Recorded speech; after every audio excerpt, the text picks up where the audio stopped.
All right. Hello to anybody listening. This is an introduction to my channel and to a series of videos that I hope I can make on music and production and mixing and guitar playing and discussions around all that, music theory, songwriting. It's all stuff I care about a lot. I've been playing the guitar since I was 12 and I'm 26 now. It's a huge part of my life. And I think this is a good idea. So what I've got here is my Cubase project file. And what we're going to do is try our best to recreate a song. And the song is Lune by the American heavy metal band Periphery. It's my favorite band of all time, by far. And I got this idea, it's something I've been doing for a while, but I got this idea from listening to one of the guitar players from this band, one of the founding members, Misha Mansour. And he's mentioned on occasion that I think when he was learning to produce, when he was younger, when he was first getting into production and writing music and stuff, that he would occasionally like cover or recreate Meshuggah songs as a project file, like in Cubase, just when he was bored. And I remember hearing him say that it was a great way of learning how to produce, and it like helped him hone his technique and learn how to record and produce. And it's something I picked up on. It's something I've been doing for a while. Mostly just Periphery songs because I like the music, obviously. I love the music a lot. It's fun to play, but also it's, in my estimation, it's a great way to learn how to produce any sort of music. If, like, my mentality was always, if I could reproduce one of their songs, even like close to the quality that they themselves have like released and mastered, then I know I could make my own music sound like that too, or like close to it. So that was my idea. Like, my idea was like, if I could record one of their songs and produce it in like a remotely similar way, then I would be able to produce my own music in the same manner with the same mixing aesthetic, because their mixes are what I want my mixes to sound like, and like what I've always strived for. Their tones are the tones that I've strived for, things like that.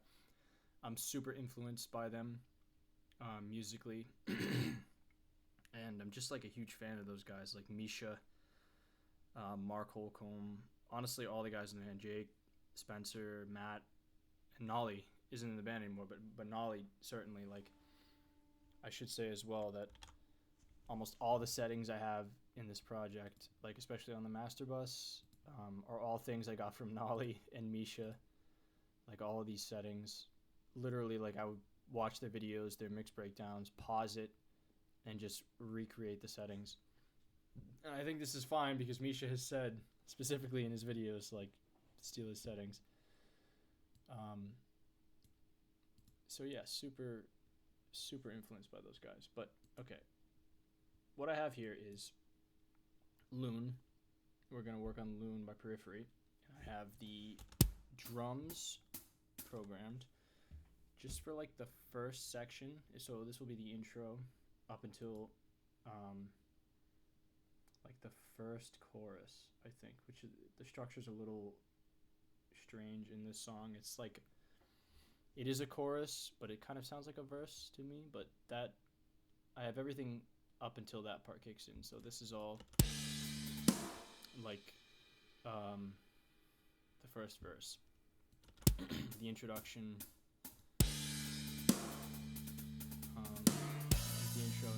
the intro instrumental, and then around here, pretty certain is where Spencer starts singing. And I've got just the bass and the drums here. Let me just break this up a little bit. Yeah, so I have this all programmed. It's literally, I put no nuance into it. I did not change any of the velocities to humanize any of it. just because I wanted to get it down, and I think we could go through all of it and talk about my approach, stuff like that. And then I think I want to do that for the whole project too, like all my settings, the stuff that I'm using. And let me say that I am by no means an expert in any of this. I am a total novice still. I've been like learning how to produce and like mix and stuff for like 7 years, and I'm still a complete beginner.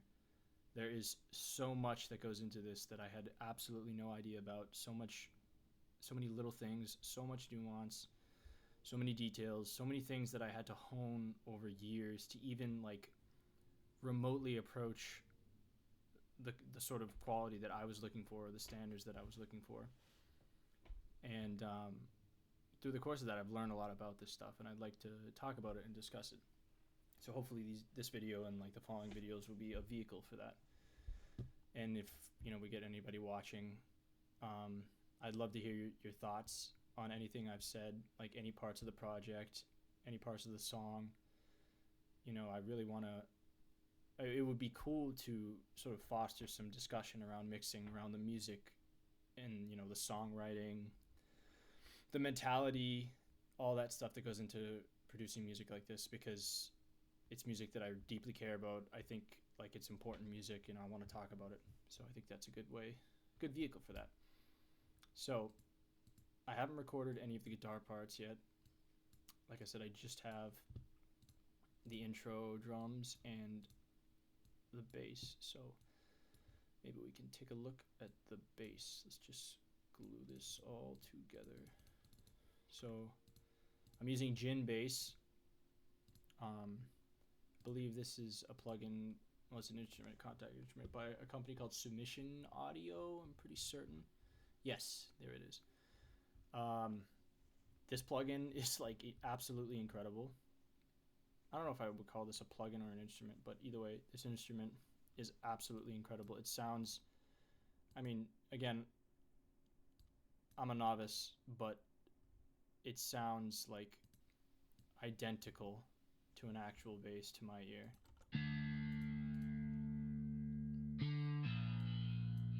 And this is unmixed, like there's no processing. There's no processing that I've applied to it outside of the plugin, which there's probably some internal processing. Just increase that width a little bit. Those are all just arbitrary moves largely. We don't have to talk about that.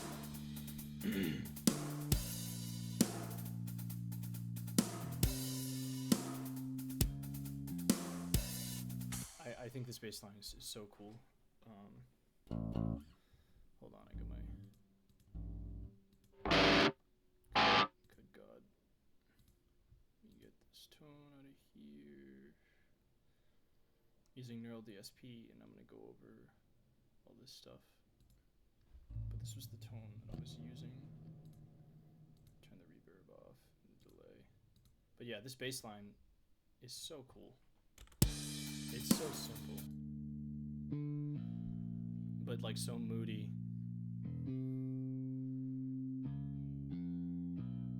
And it's just that throughout the whole verse. Obviously it changes in the chorus, but on the guitar it's just...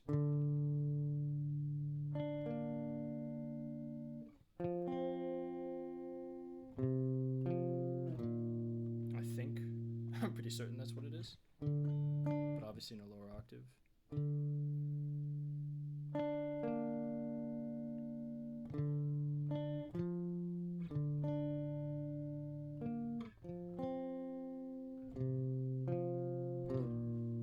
That's just so cool, man. And what's cool about it, I think, is that instead of it being just like like something just straight eighth notes, it doesn't match the guitar riff perfectly. It isn't like a one-for-one just lowered version like a lot of bass lines are.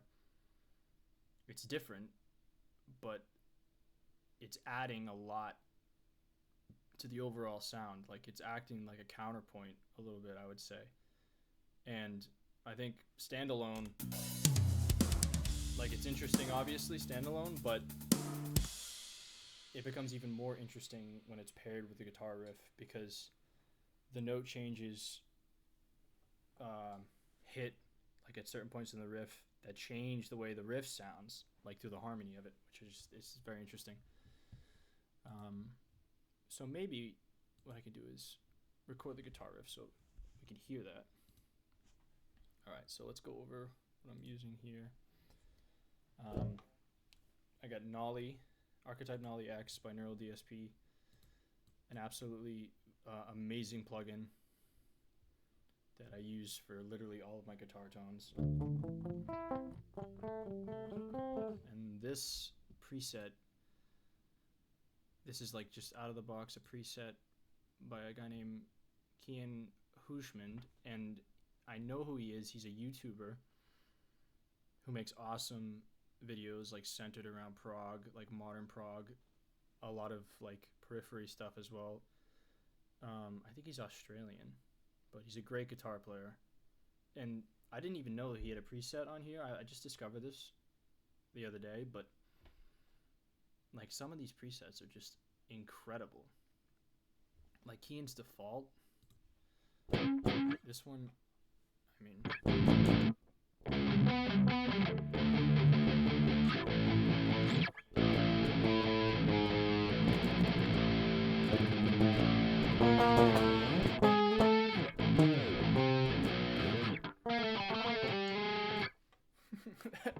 it's just awesome.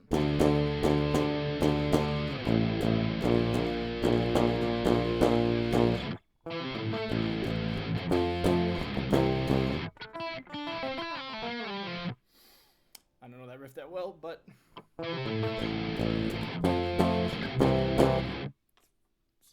it's great.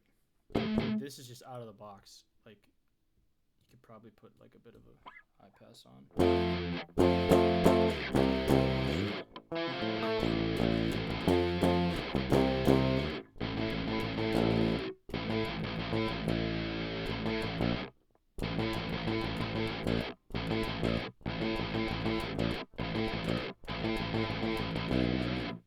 It's just out of the box, just awesome.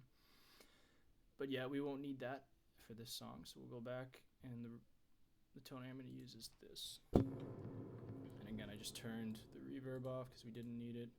Turn the high pass up to like 200, is where I think I had it. I don't think there's a delay on this riff, but there might be.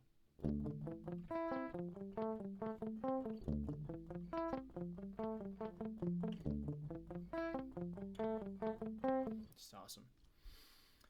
I think we can push the gain a little bit.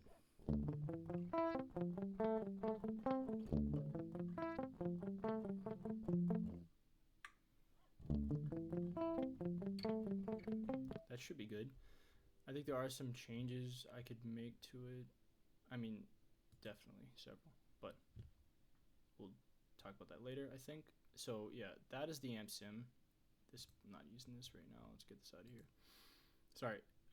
Yeah, the amp sim, and this is the cab sim I'm using, which is just GGD Studio Cabs Cali. I have not messed around with this much.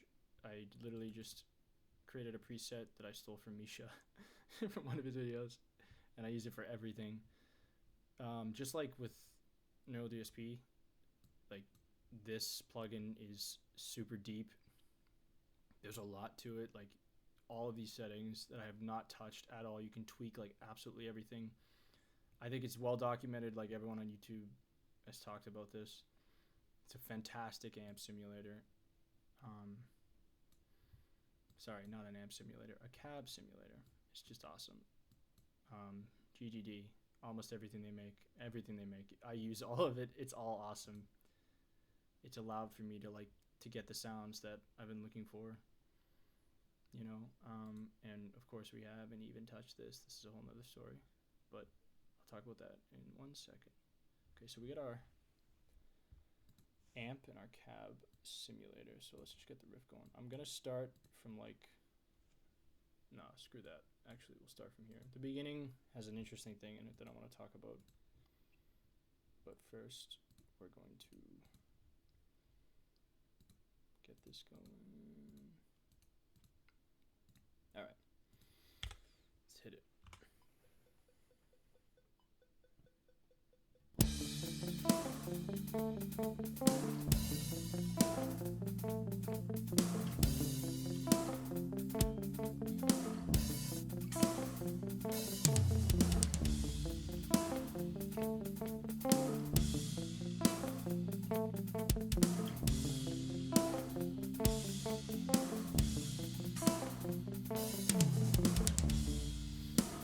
All right, we got one full playthrough.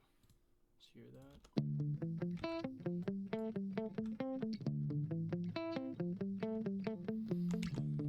Cool. Just gonna copy that. So what? Instead of playing the whole riff again on the other side, so this is the left side. Instead of just playing another one, we can just divide it up like this. So this is one repetition, and this is a second repetition. I could just take this and move it down here, and then we have a double tracked stereo effect, and then we can just copy and paste that. So I have never recorded music or produced music in any other fashion than like a digital way, like on my computer in a DAW. I've never like recorded live or anything like that.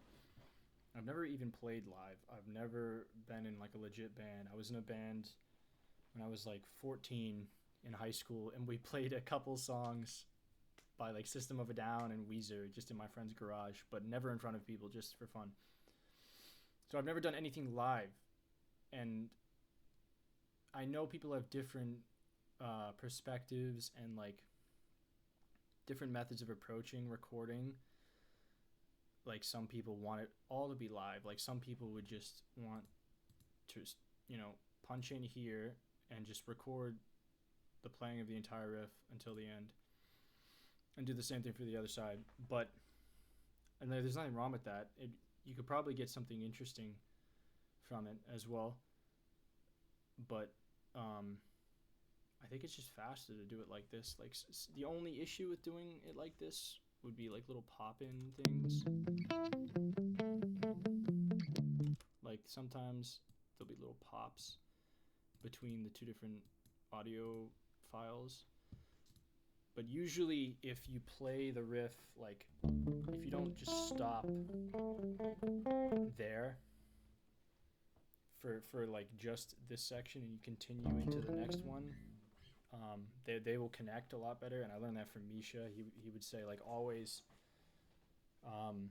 record like half a measure of the next measure, if that makes sense, or always record a little bit of the next repetition of the riff so that they flow together, the repetitions.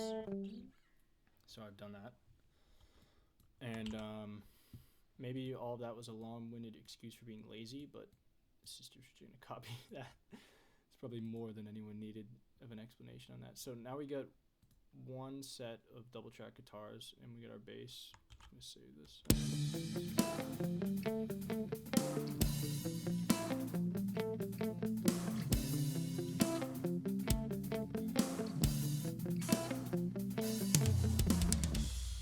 And that's pretty cool so far. If we just hear the drum or the guitars and the bass.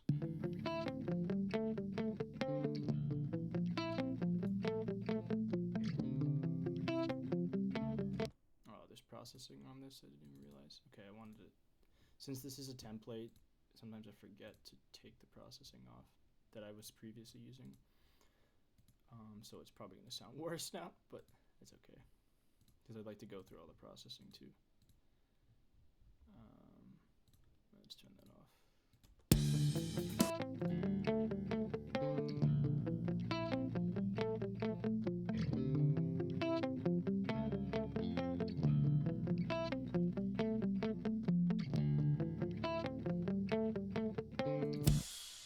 It's pretty cool. Okay. So now we did that. There's another guitar part that I think Mark plays. It's like these interesting little like counterpoint things. But first, I just want to go over the project in general. So, like I've said, I basically all the things I've learned about mixing I got from Nolly and Misha,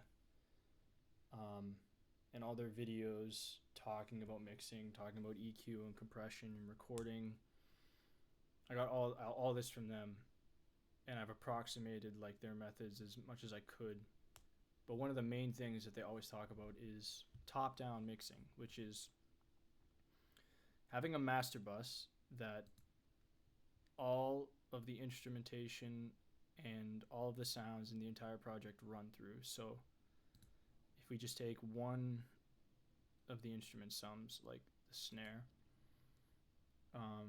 it goes to the master bus, and then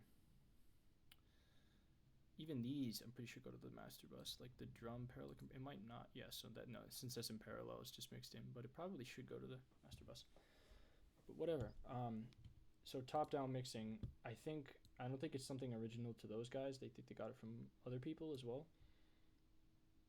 But so basically you're mixing into a master bus. Like you set the master bus with processing before you record anything. So anytime I record anything, like the guitars I just recorded, they don't have any individual like sum processing on them, like SUM. They don't have any I haven't done that yet, but they already are receiving like a little bit of EQ and some compression, and like all these EQ moves are affecting the guitars right now already before they're individually processed.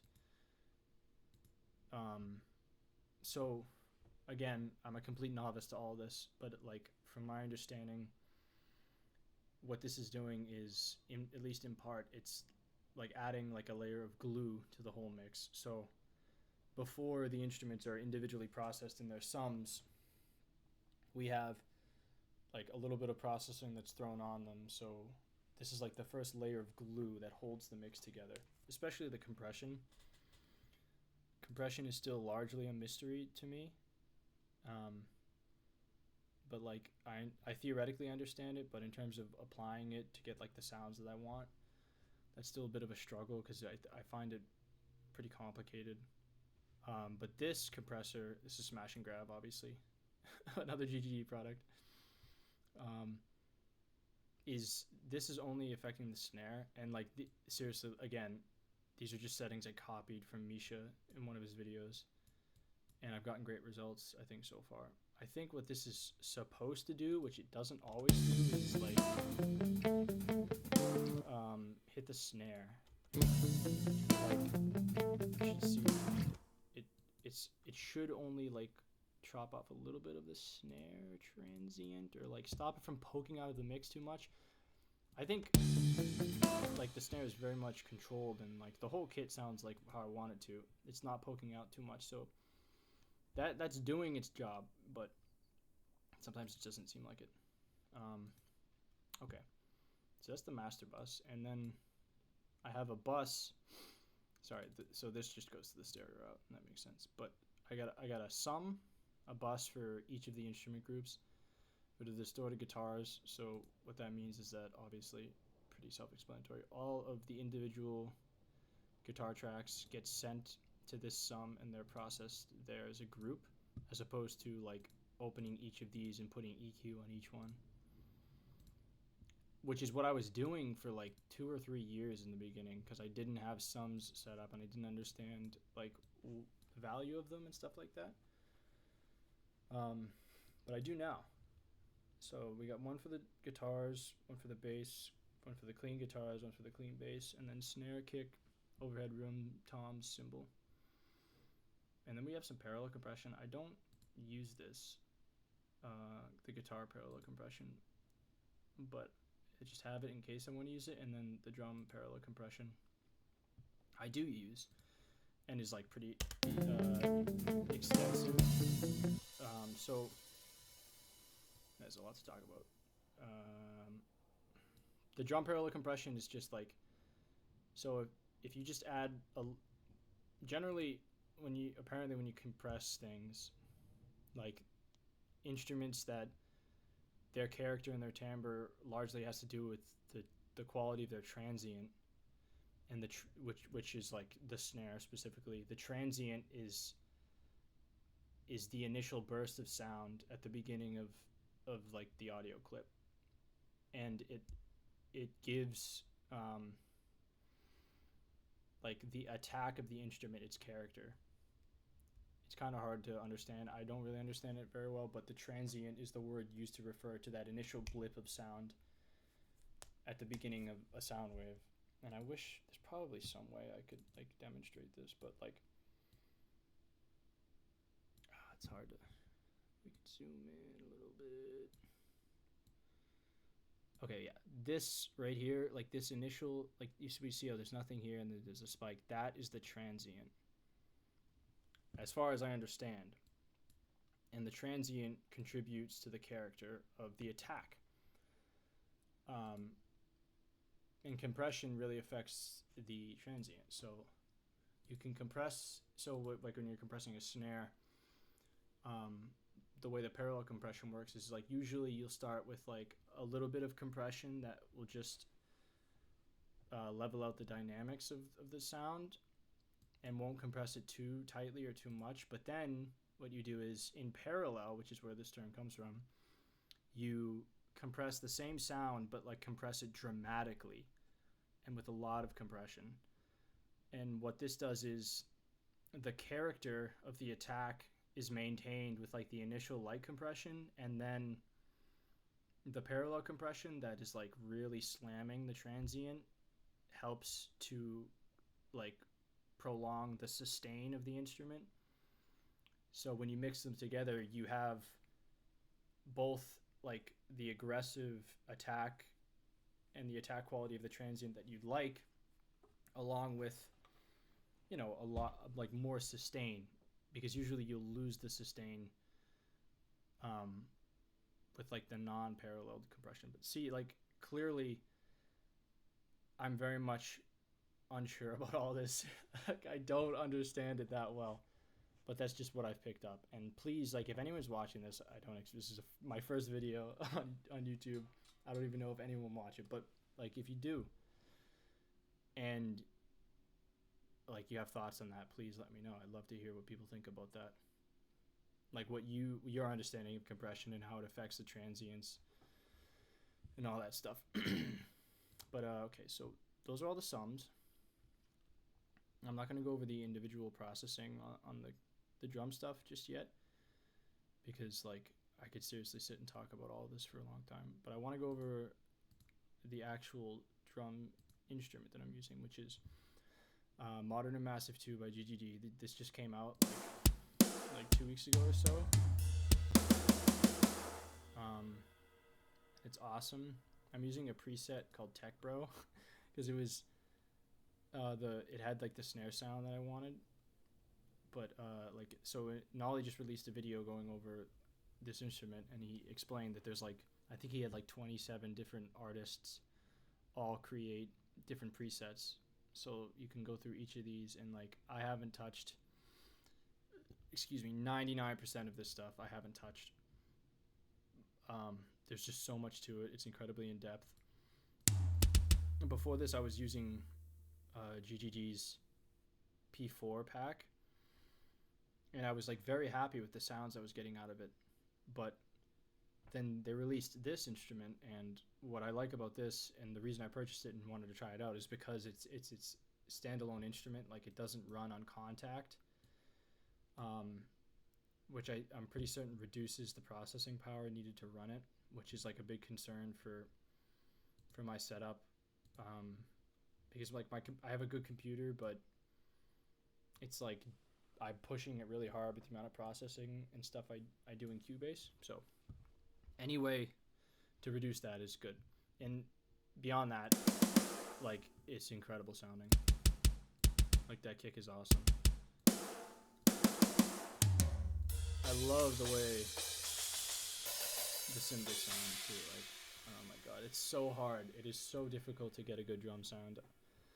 And I've struggled over the course of like me learning how to do all this in figuring out how to get a good drum sound. It is so difficult, and I don't understand how people do it easily and quickly. I struggle with it so dramatically.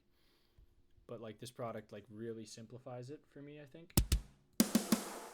I mean, I literally just put the preset on, and then I applied some processing, just like my individual taste moves. Like on here, I'll show on the snare, just like some stupid things. Like I just reduced like the 1,000 kilohertz a little bit, because it's just like a sound, a frequency area I don't like, and then I cut out some of like the muddy stuff. And it could actually have more low end, I think, but that's a different story. All right, so we have that guitar part. Okay, so let me just put some processing on the guitars, because I'm already rambling a lot and there's a lot to talk about, and I don't want this to be boring, and it probably is a little boring, but I hope I'm kind of a nerd for this stuff, so I hope, you know, anyone watching it I can appeal to people like that. So all right, we got the the distorted guitar sum, which honestly, these guitars are not that distorted, so I should have recorded them in the clean guitar section, but whatever. All right, so I'll put some processing on that bad boy. Here it is. All right, so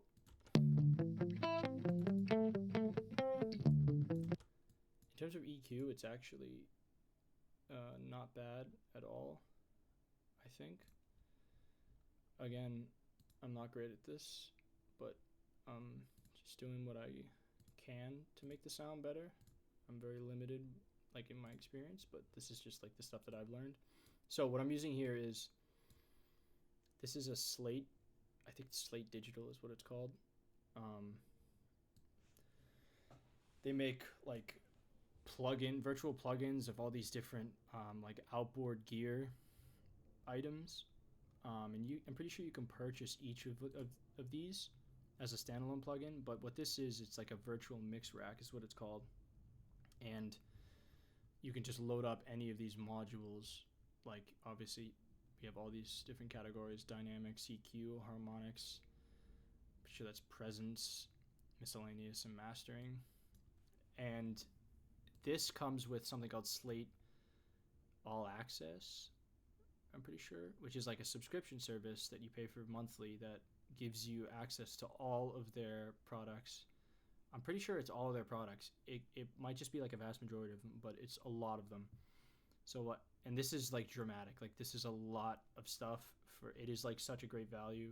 I think I would always see people using these plugins in videos, and I never knew, or no, I didn't. I think I looked at them like the first time I saw them, and they're very expensive as standalone products, like standalone plugins, and I couldn't afford them when I was starting out.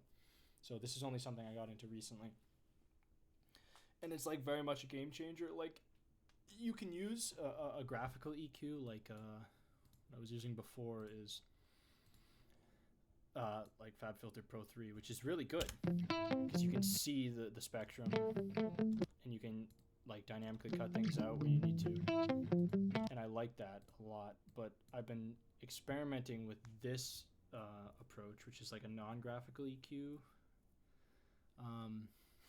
for a while, and if you do the same moves on like stuff like this, it will sound different. Like the character of the equalization will change. And I never knew this was a thing. Like I just didn't have experience with it until I used two different kinds of EQ. So I started using this, and I really liked the quality of the EQ. Like kind of more than what I was getting out of FabFilter Pro 3. But like that isn't to say that this is an objectively better EQ or anything like that. It's just the character is different. So what I've been doing a lot with this, like say for guitars, is something I've come across is like 1,000 kilohertz just across the board on like every instrument. If you cut it out just a little bit, to my ears, it cleans up the sound like dramatically. It sounds way better. Like, so this is, it's it's actually boosted there. So what I'm going to do is, so this is the Q, which is the size. So that's, sorry, this will be hard to explain. That's the Q. And what that is, it's referring to this, which is the curve of the equalization. And if I roll my mouse, I can change it. And rolling my mouse here, changing this, is equivalent to turning this knob, which is important to understand, I think. So what I'm going to do is make the Q pretty wide and then just reduce the amount of 1000 kilohertz a little bit. And they're like, it's just cleaner sounding to my ears. Like it sounds more polished. And what I've heard people describe this frequency as is like a radio frequency. So if I can take the processing off and then demonstrate that.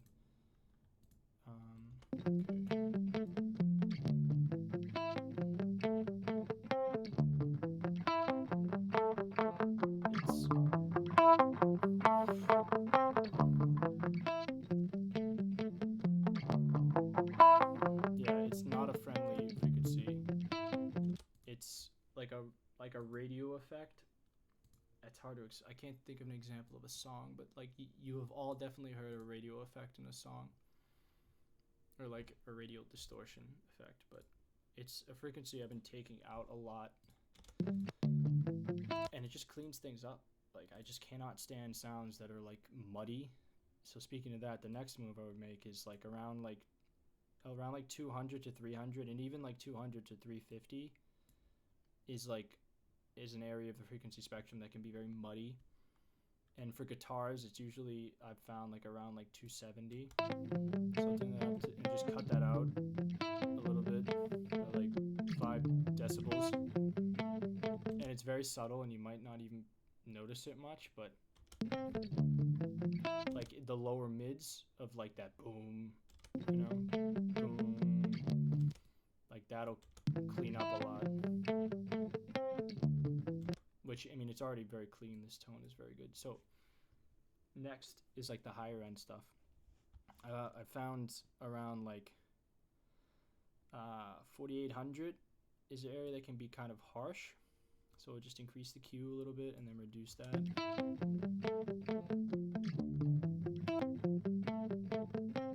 So it's just a lot smoother, I think. And generally people will say to like cut back around like 9K, 10K. And what that is referring to is all the stuff like up here that you just don't need for the guitar. Like the guitar just doesn't, these are frequencies that you're not really hearing, like especially you won't hear in the mix because the cymbals take up that area, and if the guitars have a lot of that, they're going to clash with the cymbals. So we want to cut that out. And honestly, that should have cleaned it up like just a little bit. Like it's probably going to sound already a little better.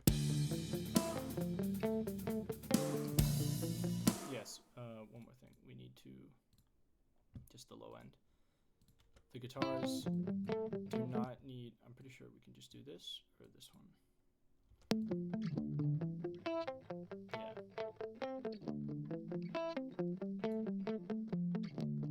The guitars do not need low end because the low end comes from the bass.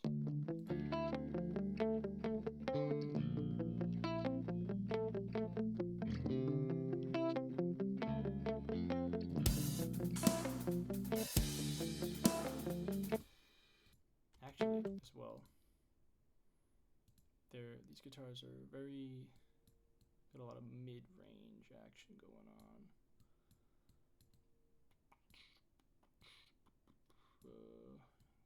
Usually I probably should have done it with one of these, but that's okay.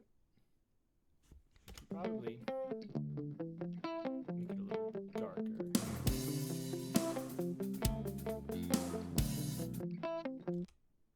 See, now I'm running into something where I kind of don't like this tone that much anymore.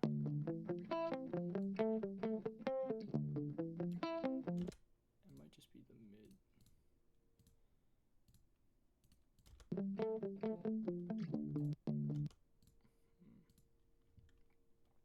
honestly could be the.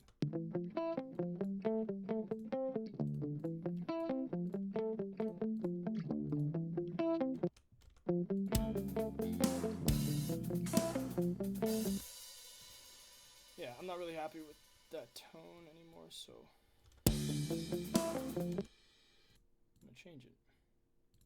But that means I have to change all that processing. And so I actually have, yeah, it should be this one.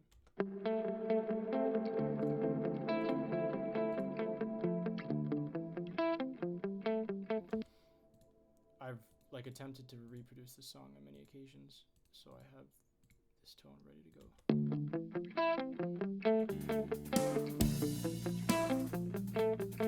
That should be good. I'm also mixing on headphones because I'm recording this video and I never mix on headphones, so this might be a bit not the best sounding. But that's okay. This is about like reproducing the song, I think. I'm not a great mixer, I'm not a great producer. I just like doing this, so I want to get it out there. Okay, let's try some compression. And this is another Slate Digital plugin.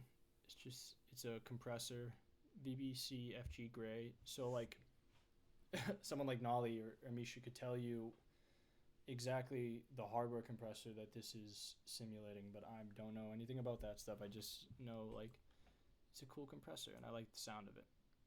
So apparently as well, this is designed as a bus compressor, which I think means a master bus compressor. But I use it on like a lot of things. Like I use it on the guitars. I think it sounds really good on guitars and just like the guitar sum, which could be the bus that is referring to, but either way.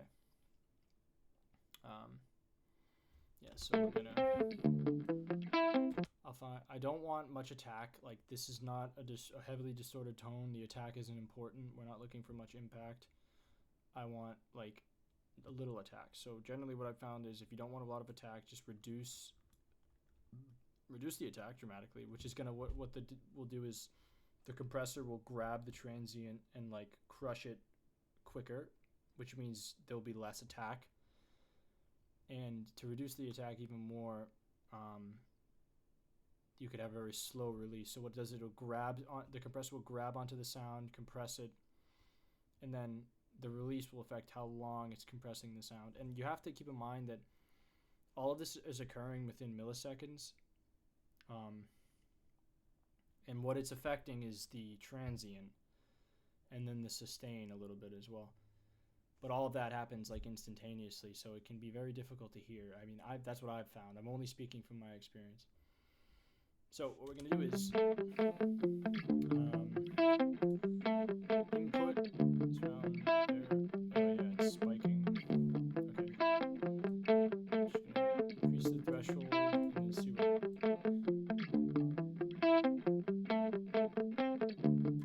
That's interesting.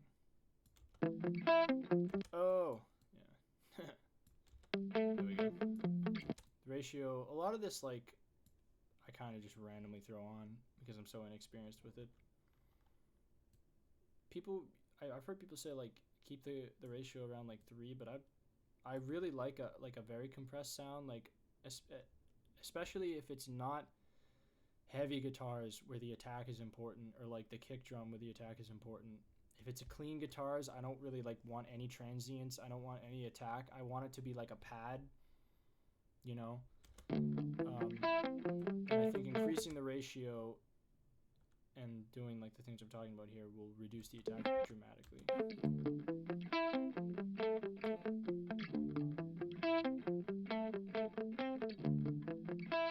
Yeah, see, so it's reducing the gain by like 10 dB, 20 dB. And like the attack is a lot softened. And the only real attack that's left is on like that one high note. Or the 2 high notes, but that's fine. So I'm just going to use the makeup gain to give it, because you know when you compress it, it's volume.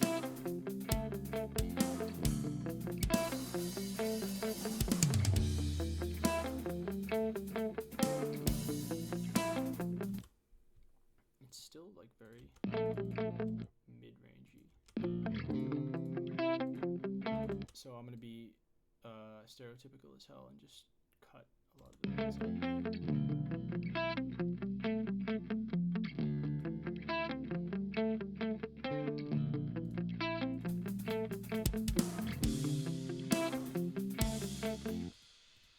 I think I need to cut out more.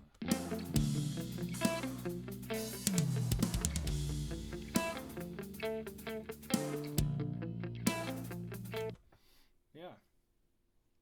I'm struggling to mix this now because of the headphones that I'm wearing. This is different. But let's do, so usually with the bass, it's very simple. I've found everything after like 500 you just don't need, because the bass is representing the bass frequencies. And this is the whole point of mixing, is that like each of the instruments has a place in the mix and a frequency range that they represent, and that's all. Like a vocal, for instance, the vocal, unless it's a lower voice, the vocal doesn't need any low end, because generally, like take this band for example, Spencer's voice is very high. He's a high singer.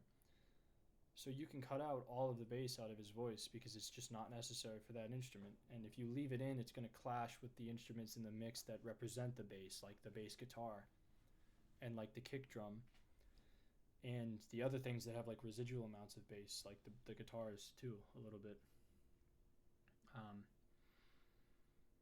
And that's what I've learned that mixing is. It's just like figuring out what instrument, what the role of each instrument is. Like the role of the guitars is, well, it's dependent on the music. Like if it's heavy metal, it's generally like if it's this style of music, if it's prog, it's generally rhythmically based. Like the role of the guitars is to hold the rhythm, but they can also take the role of the melody.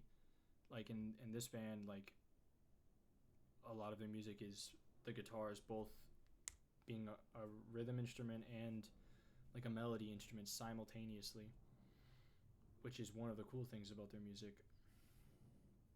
But like clean guitars, like they don't need any bass either. This just the upper mids and highs is the frequency spectrum that they're representing. You know, it's like little things like that I've gathered over the years of like learning this stuff that I'm trying to apply anytime I'm doing this.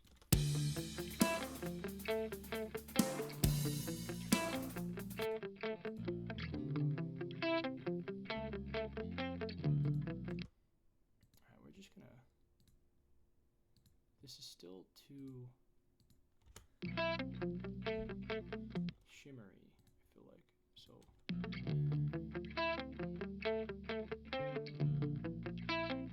but it's not.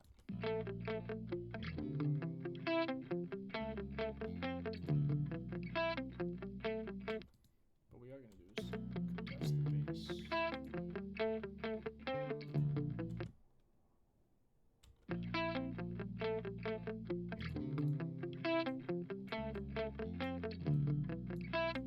Again, so I don't know, the bass is going to be interesting. I don't really want any transients on the bass, like any impact. I just want the bass frequency. But bass is difficult, I've found, to compress properly. We'll just do that, whatever.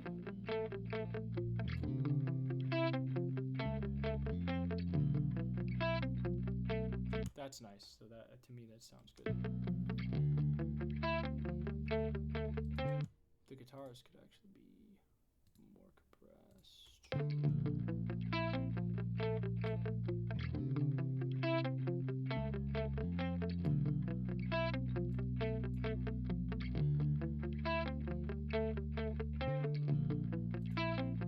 That's good.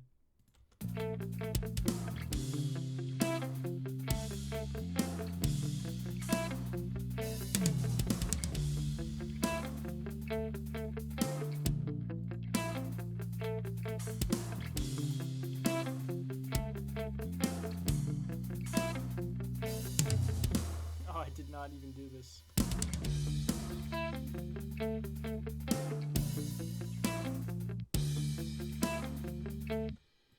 Alright, I'm gonna go over the drum programming, and then I'm gonna call it because I think it's already been like half an hour or so.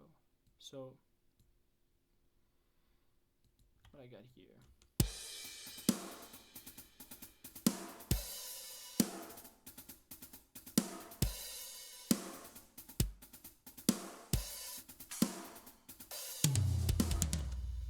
So it's already programmed. All I gotta change is the velocities and a lot of this stuff. So I'm just gonna drop the snare down to 96.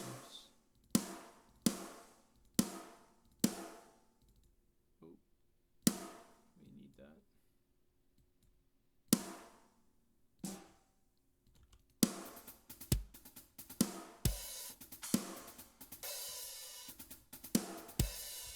Good. So with these, I'm just gonna spike them all. And then generally what I like to do with like, this is like, it's not a triplet, it's just a 16th note, but it's like a grouping of 3 that he's playing, Matt's playing. I like to do like these, so let's get like a nice da-da-da, da-da-da, da-da-da, but it might actually be too low.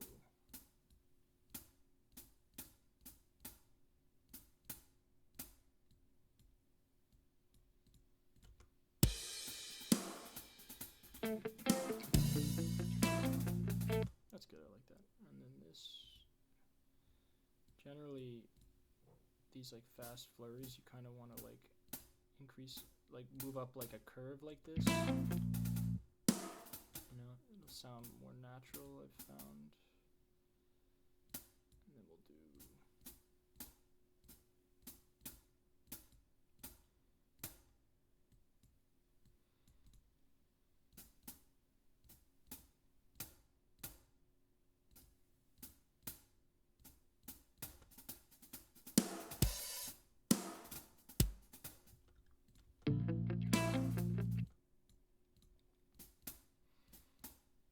alright, can reduce that a little bit, and then everything else is good in terms of velocity.